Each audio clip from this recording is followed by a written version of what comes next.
Hello, ladies and gentlemen, and everything in between. Today I want to talk about the album George Thorogood and Destroyer, self-titled first album, an image of which you will see here. George Thorogood got the start in the band, formed the band with a friend of his.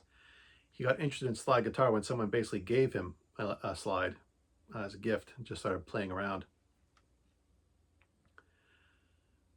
He played around in pool halls and stuff and bars and stuff, moved out to California, was playing on the streets.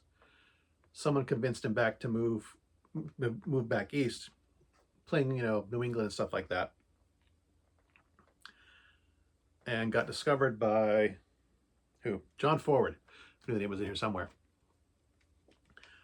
Someone had sent him a Bonnie Raitt's manager, like a demo of some of his stuff. He eventually got a recording contract, pumped out this album. The album itself contains mostly cover songs of other blues artists. John Lee Hooker, Elmore James, big names, big names in the blues scene. Although it does contain 2 original songs. The album was re-released in 2015 with 1 additional track, another cover song, nothing original. This album was critically acclaimed when it came out. One reviewer said, this album lacks subtlety. It's not about virtuosity. It's about pounding out some hard blues music at high volume. Great music for like a beer hall or, a small venue. One of the things I want to share with you is that this is one of the reasons I still buy physical media, because you have liner notes like this.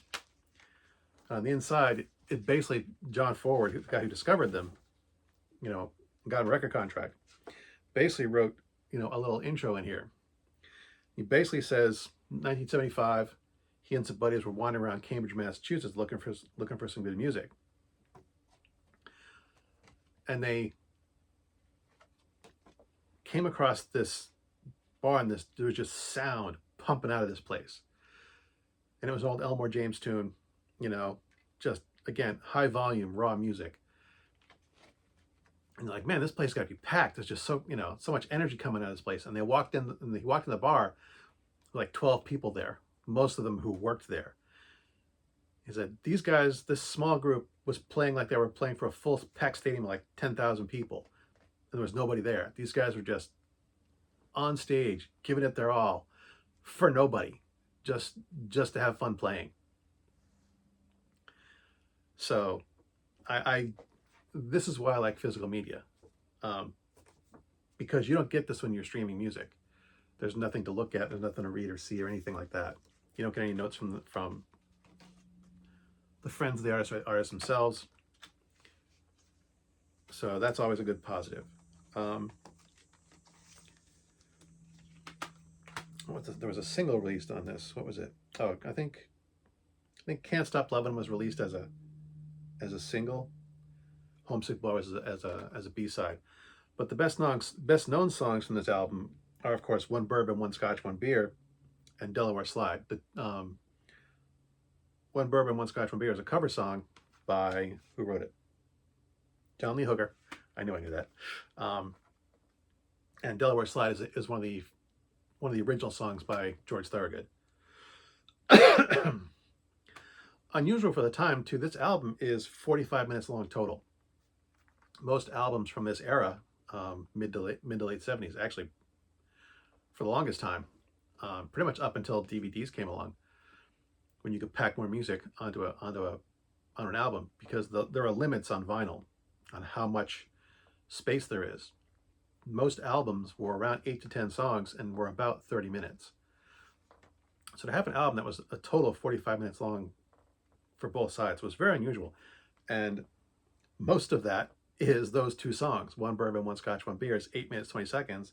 And "Delaware Slide" is 7 minutes and 45 seconds. So the additional 15 minutes of runtime basically comprises of those 2 songs that are best known from the album. A lot of other good music on Ride on Josephine is good.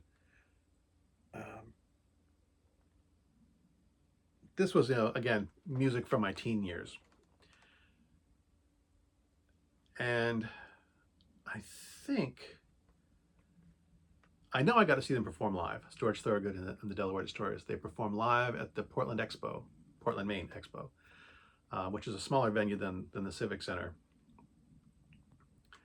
And I believe this was the first concert I went to without my parents. This is the first concert I went to with my friends, and just my friends. We took the long drive, the hour-plus drive to Portland, Maine, from our little hometown in Mid-Coast, Maine, and drove to see him in concert. He put on an amazing show, and then we took the hour-plus long drive home as well. But yeah, this was, I can't remember, I think it was the Maverick tour. I know I used to have a t-shirt, but I've since gotten too fat since high school to wear that thing anymore. But yeah, George Thorogood is a mix of hard rock and blues, and yeah, it's just a raw, high energy sound. There are a couple slower songs on the album too, but he's just a classic. Good rock and roll blues classic. And if you don't know who he is, you should listen to him. Although, as I've been perusing my music collection, thinking about it, there's so much music out there. Who has time to listen to it all? Hell, I don't. I barely have time to listen to stuff I already own. As always, thanks for watching. As always, my stuff is crap. And until next time, good hunting.